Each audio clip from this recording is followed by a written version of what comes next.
Hello, everybody, and welcome to the 36th Kessel Run Comics podcast. This is your host, Macadelic, and co-host, Skelly Boy. And as always, we're ready to bring y'all some charm entertainment. So, let's dive in. As always, we have our top 5 as well as 1 or 2 pieces of spec. Just the one. Okay, just the one. At least it's a good one. Yeah, that's a solid one. But number 5 on our list this week was obviously one of my picks, Star Wars Bounty Hunter number 5, or Bounty Hunters number 5. There were a lot of different things I like about this book, but specifically my favorite had to be kind of the mentor-mentee relationship between Baylor Valance and Nakano Lash, and just this overall being a really good conclusion to the first story arc of Bounty Hunters. I think things are going to get really hairy from here. I mean, I've already told you I didn't really care for the book, just because it didn't have the one bounty hunter I like in it. Yeah. You know, if Boss could have been involved, I would have been more engaged. But just because he wasn't, I wasn't that engaged. I do think it's cool how Baylor stepped up Right. after what happened. Yeah. And he took over. And I think that's neat. You know, that shows a lot of character for him. You know, as a bounty hunter, that he would do something like that. Definitely. With his reputation. Especially something so morally, obligated. Yeah. Definitely. But what would you rate it? This book for me was probably a 2.5. It's right middle of the road. Like I said, I think it was a solid ending to the first story arc, but other than that, nothing really, jumped out at me. Yeah, I'm gonna give it a 2. Okay. It's yeah, I mean, that even hurts. I was about to say, me as being the diehard Star Wars fan, it was middle. It was perfect middle for me. It just, it was a good read, but nothing spectacular. Alright, and getting in number 4, we have Venom. And this is Venom 28. And this book, obviously, was another one of Mac's choices, even though I love Venom a lot more than he does. Probably. And this book was pretty good, in my opinion. Because I kind of forgot what happened in the last one. So, my brain was, trying to remember, just because it had been so long. Right. But then, I was like, oh yeah, and it all started clicking. Yeah. And that team up in this book, do they have a name? I don't think so. No. They need a name. God, that's such an amazing team. Yeah, it was built of a bunch of different characters. Yeah, you have Peter Parker. You had Sabretooth. Boy, that was tight nice. Yeah, in the sewers? That not part of the symbiote team. Oh. The symbiote team. Got you. Totally thought you meant the other one. No, Gotta specify. We got important. Marvel is heavy on teams. Well, we're talking about the main character. What's Wolverine and Omega Red and Joker not gonna do with anything? Shoot, I mean they didn't, but it was super cool to see them. It was an interesting cameo. For a couple. Right. Well, my favorite part about this book, honestly, was the 2 identity reveals, both Virus and Codex. Dude. Both of those 2 things made this book, immediately, as soon as I got done reading this Tuesday evening, I said, this is one of my picks. I knew, without a doubt. Where this will take speculation with comics that have already come out, the first appearance of Virus, that will ultimately lead to a different first appearance. Dylan's first appearance is bound to get hotter with this book. Yes. So, I mean, there's very, very good upside for this book. I would say if you can't afford the first appearance of Dylan, just go ahead and get this book because this is a reveal people are going to be talking about for a while. Definitely. So, what up? How's it going, MJ? I see you, Brody. But this book, on my scale, is going to hit... I'm going to honestly give this one a 5. Really? I'm going to give it a 5, bro. I'm going to do the 5, yeah. This book is getting a solid 3. Okay, that's fine. I mean, while they were cool, one of them you're just fanboying over. Yeah, dude. I know. But this is something that people care about, with it being the Venom title and all this. So just a compilation of everything. For me, this makes it a 5. You want to know something? And I haven't handed out a 5 in 35 podcasts, so you know what? I'm entitled to a 5. Have I given it a 5? I think you've given out 2 4.5s, but no 5s. And I haven't given out a 4.5 or a 5. There's another 4.5 on this one. Whoa! But it ain't this one. This is a solid 3. Okay. And I will say this: if Deadpool wasn't in the book, it would be higher on my list. I did kind of feel that. I didn't like him on that team that you were talking about of like the agent symbiotes. Yeah, if he wasn't an agent symbiote, then it would probably be higher up. If they would have picked someone else, Right. that has that role, because there are other people with the powers that he used. Definitely. You know, like it was just dumb. I felt like it was kind of forced. I feel that. All right. Well, that leads us to number 3 on our list, which was one of Jacob's picks. This is Skulldigger and Skeleton Boy, number 4. God, this book. I love Yeah. this book. This book was amazing. This book was amazing. We got so many reveals. I was about to say there was origins in this book. There was cool tense moments in this book. There was just a lot going on. This has one of the coolest artistic pages in a book I've seen in a minute. I agree. Like I told Mac I would buy the concept art for that page. Yeah. Or the original art, or whatever. Yeah, it's called. the original art. Yeah, okay. I was thinking of video games. Yeah. But I would definitely buy the original art for that page. God, who Skulldigger is, what happens, oh my god. Yeah. I like the Everything. whole torture scene too. That was just really, really cool. Yeah. And the thing that you said was like nutty. I don't want you to like go into your like you know. Yeah. It doesn't happen in the book, so it's not important. Yeah, but God, just and have you read the rest of them? I have not. Well, I only read the one. You see Grim Jim. I read 1 and 2 because those were on the podcast. I'm pretty sure, or at least 1 was because it was one of your picks. Well, like Grim Jim, the Grim guy- Jack. Grim Jim. Oh, it was Grim Jack. No, his name's Grim Jim. Oh, I kept saying Grim Jack. No, it's Grim Jim. Oh. But the thing with Grim Jim is that's one of the first times you actually see him like that, Like Like- in the open. for multiple panels. Okay. Like he doesn't really. He makes an appearance in the second, and then he's kind of there in the third. He does a lot in the third, Okay. but it's like 2 and 3 pages. Like it's real quick, Gotcha. and then I'm loving Grim Jim. That is such a quality villain. And he hasn't even used any powers. I don't even think he has powers.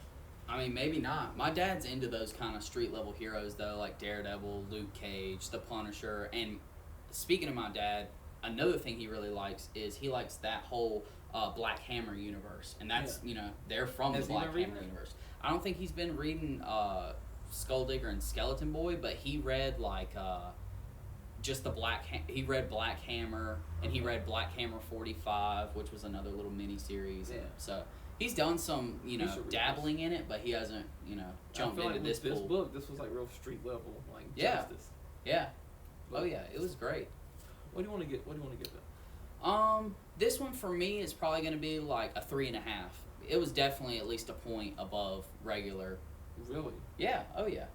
I'm gonna give it a 4. Okay. I really, really liked it. Like it was just. That is what I needed. You know, because I've been complaining about comic books because nothing I'd liked had like really dropped. Nothing I really liked. Yeah. You know, nothing I read personally. This was fantastic. I mean, this you read personally. How Yes, about I talking do. about that? Getting into number 2 is Doctor Doom, which was obviously one of my picks again. And God, this book, Doom makes it back to Latveria.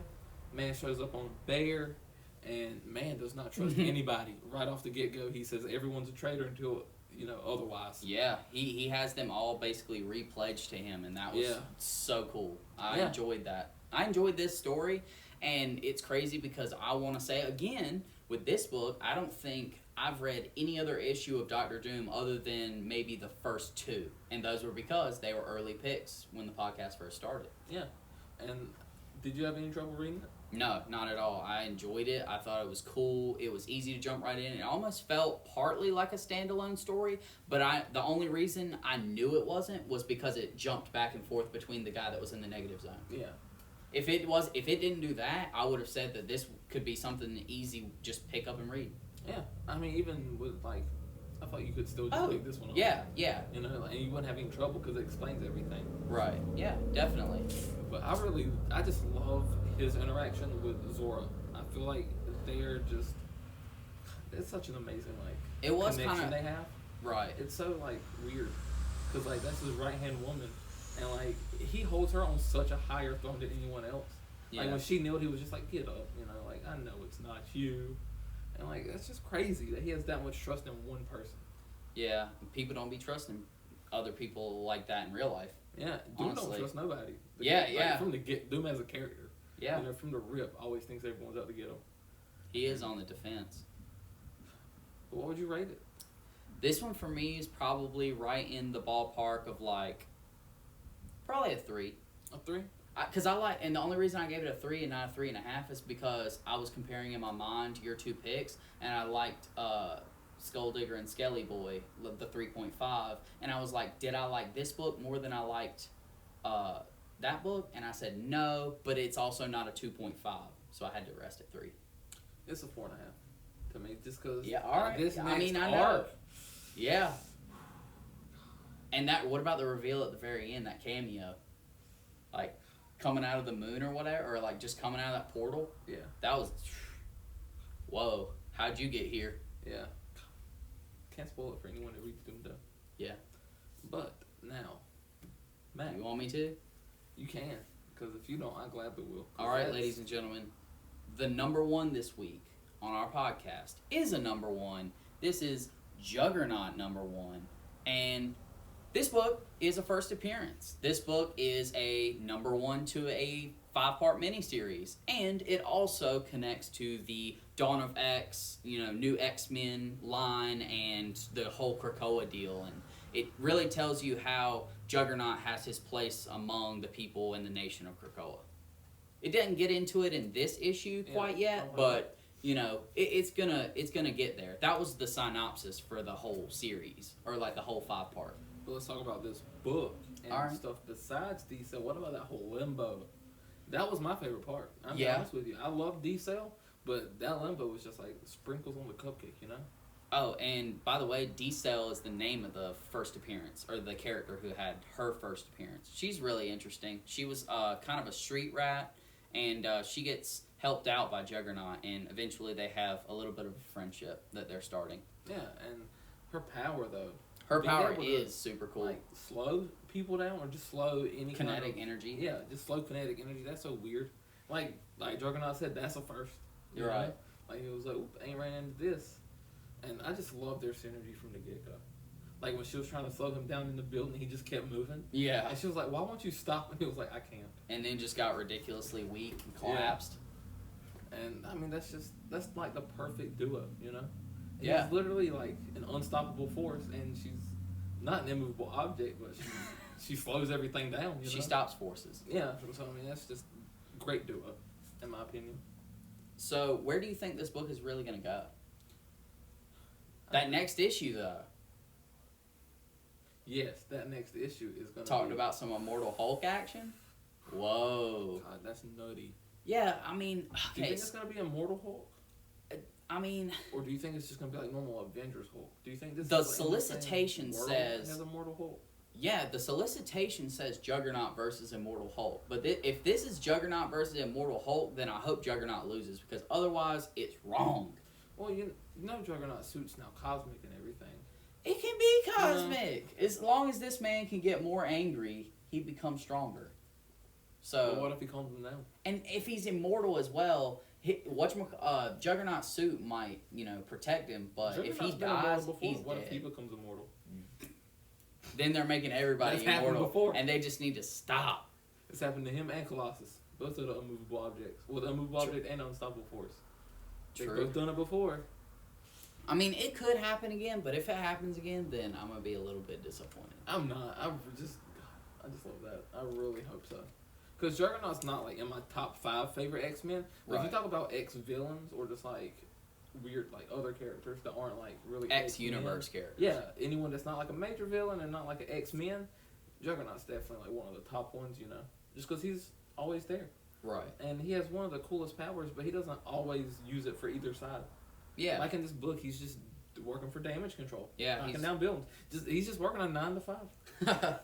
Yeah, true that. And like that's just one of the greatest things about being that level of character is he can be depicted doing that. Charles Xavier will look dumb doing anything besides what he's doing. Right, being a teacher. Yeah, and same for any of them really. Like, what's Wolverine really gonna do? He became a lumberjack. You can do that. That doesn't count. He's Canadian. He was building a cabin in mess. That's not. I like that comment. He was building a cabin in mess. That's the countryest thing to say. Boy. So, what's your rating on this book? 4.5. I loved it. Really? Oh my God. 2 4.5? Yes, I hope this book just goes places.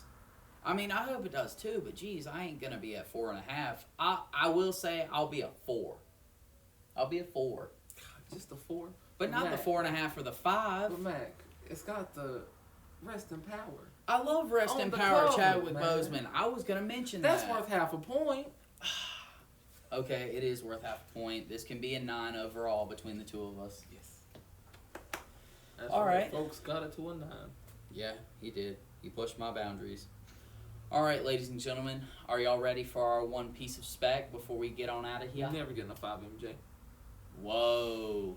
I'll give out a 5. I will definitely give out a 5 eventually. It would have to be some absolute heat. Probably do a podcast episode about just that book. before Bro, I gave drop my one. 5 on Venom. Well, I mean, yeah, I'm not giving out a 5.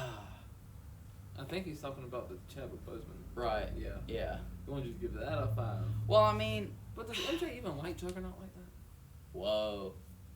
He's asking if you like Juggernaut like that, MJ. Hit us with that response real quick, Brody. But, so, do you want to introduce the spec, or do you want me to introduce Well, the it was spec? your spec. Well, I just looked it up on the fly. So, anyway, ladies and gentlemen. Tell me when I do that. True. Our piece of spec this week is Nick Fury, or rather Samuel L. Jackson, has been confirmed that he is going to reprise his role and star in a Disney Plus Nick Fury series. So that's pretty cool.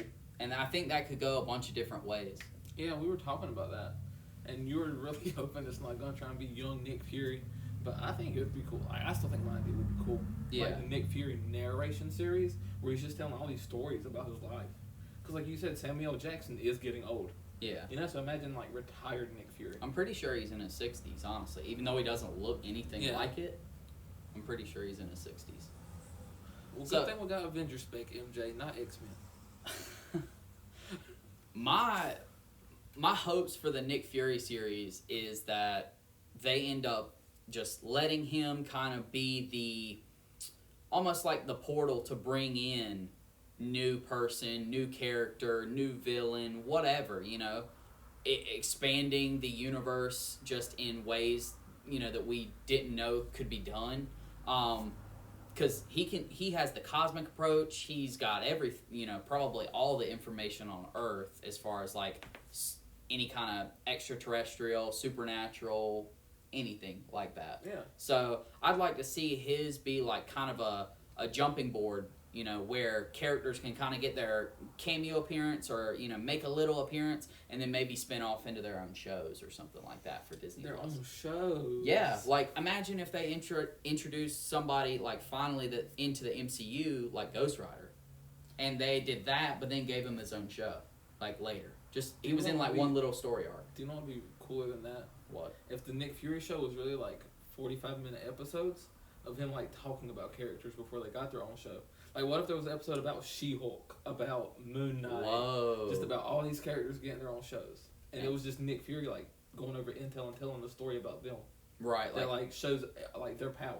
Yeah. At the max, you know. Or like tells about how they got brought into the fold or Yeah. something like that. Just basically kind of like a partial origin story, or maybe a full origin story. Retired Nick Fury equals Watcher. Dude, it's so funny that you say retired Nick Fury equals the Watcher, because Nick Fury ended up becoming the Watcher.